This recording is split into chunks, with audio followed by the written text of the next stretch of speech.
नमस्कार, मी डॉक्टर सागर घडते एच.व्ही. देसाई आय हॉस्पिटलमध्ये व्हिट्रिओ रेटिना म्हणून कार्यरत आहे।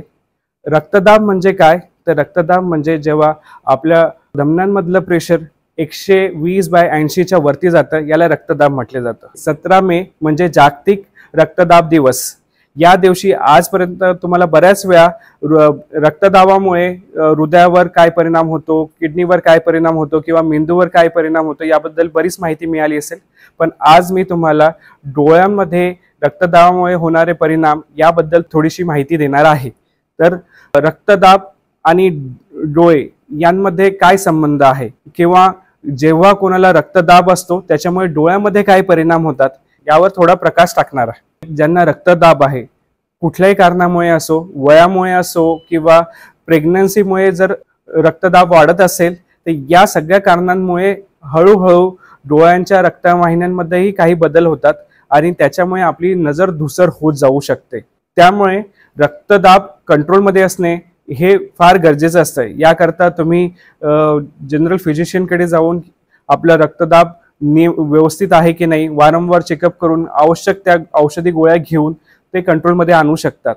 आता डोळ्यामध्ये नेमका काय परिणाम होतो? कधी कधी आपल्या डोळ्यांमध्ये डोळे लाल होणे, रक्तस्राव होऊन हे दिसू शकतं किंवा नजर धूसर होणे हे एक प्रामुख्याने दिसणारं कारण असतं।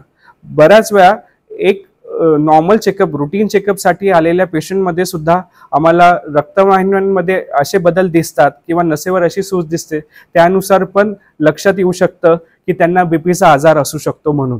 ठीक आहे, आणि असं असेल तर ताबडतोब आपल्याला रक्तदाबाबद्दलची औषधे आहेत ती घेणं गरजेचं असतं। आणि जसं तुम्हाला माहिती आहे, रक्तदाब हा आजार एकदा सुरू झाला की आयुष्यभर असणार आहे आणि जितक्या दिवस तो असेल तितका हळूहळू आपल्या डोळ्यांवरही त्याचा परिणाम होऊ शकतो।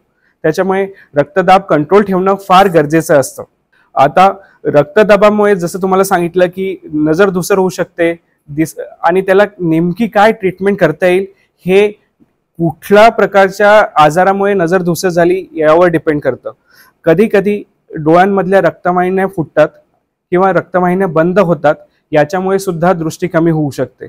अशा वेळेस गरजेचे औषधं देणे किंवा कधी कधी डोळ्यामध्ये इंजेक्शन सुद्धा घ्यावे लागू शकतात आणि ते वेळेत घेतली तर बऱ्यापैकी आपली दृष्टी परत येऊ शकते। काही पेशंटमध्ये डोळ्यात रक्तस्राव सुद्धा होतो आणि त्याच्यासाठी लेझर किंवा ऑपरेशनची पण गरज पडते। रक्तदाब कंट्रोल करण्यासोबत काही आपल्या सवयींमध्ये पण तुम्ही बदल केला गेला पाहिजे।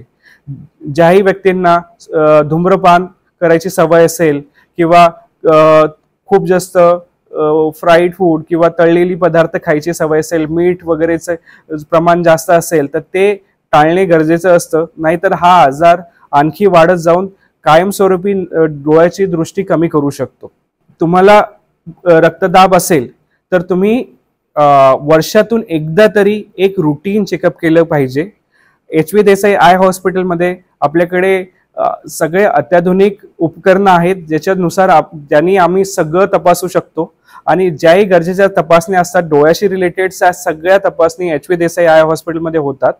आणि जर त्या तपासणीत आपल्याला लक्षात आलं की तुम्हाला डोळ्यामध्ये पण रक्तदाबाचा परिणाम सुरू झालेला आहे तर त्यानुसार आपण योग्य ती ट्रीटमेंट करू शकतो आणि डॉक्टरच्या सल्ल्याने तुमची जी दृष्टी आहे ती कायमस्वरूपी चांगली टिकून राहू शकते। आम्ही जेव्हा चेकअप करू त्याच्यानंतर कळेल की काही डोळ्यांमध्ये आजार आहे का तुम्हाला, आणि त्यातलं सगळ्यात महत्त्वाचं म्हणजे धमन्यांमध्ये रक्तस्राव कमी होणे, धमन्या फुटणे आणि डोळ्याची नजर कमी होणे, त्याला आम्ही CRVO किंवा BRVO म्हणतो किंवा फार क्वचित केसमध्ये CRAO पण होतो। अशा CRAO म्हणजे ज्यात रक्तवाहिनी पूर्णपणे बंद होते आणि दृष्टी कायमस्वरूपी कमी होते। हे जर वेळेत लक्षात आलं तर आपली दृष्टी आपण टिकवू शकतो आणि गरज पडली एखाद्या वेळेस रक्तस्राव झाला तर ऑपरेशन करून तो रक्तस्राव क्लिअर करून नजर वाढवण्यासाठी आपण मदत करू शकतो। तुम्हाला हे लक्षात घेणं गरजेचं आहे की जो आजार पहिले अगदी 70 आणि 80 वर्षात व्हायचा तो आजार आता अगदी 40 आणि 50 होतोय। म्हणजे बऱ्याच लोकांना 40 आणि 50 मध्येच बीपीचा आजार झाल्यामुळे पुढची 30 ते 40 वर्ष त्यांना त्या आजारासोबत जगायचं आहे. त्या आजारामध्ये जर तुम्ही कंटिन्युअसली वेळेत सगळी पथ्य पाळली नाही तर जितके दिवस तो आजार आहे तितका हळूहळू तुमच्या दृष्टीत त्याचा परिणाम करू शकतो. त्याच्यामुळे जेही औषध दिलेलं आहे आणि ज्याही प्रिकॉशन, जी एक्सरसाइज, ज्या प्रकारे तुमचं डाएट असलं पाहिजे, आहार असला पाहिजे, याच्याबद्दल तुमच्या डॉक्टरांनी सांगितलं आहे ते पाळणं फार गरजेचं ठरतं. जितक्या कमी वयात झाला तितकं पुढे प्रॉब्लेम होण्याची रिस्क वाढत जाते. त्याच्यामुळे वेळेत सगळ्या गोष्टी निदान करणे आणि त्याची ट्रीटमेंट करणे गरजेचं असतं. आणखी तुम्हाला कुठल्याही प्रकारचं काही प्रश्न असतील किंवा काही माहिती हवी असेल तर तुम्ही नक्कीच एच व्ही देसाई आय हॉस्पिटलला भेट देऊन तुमचे शंकेचं निराकरण करू शकता. थँक्यू. धन्यवाद.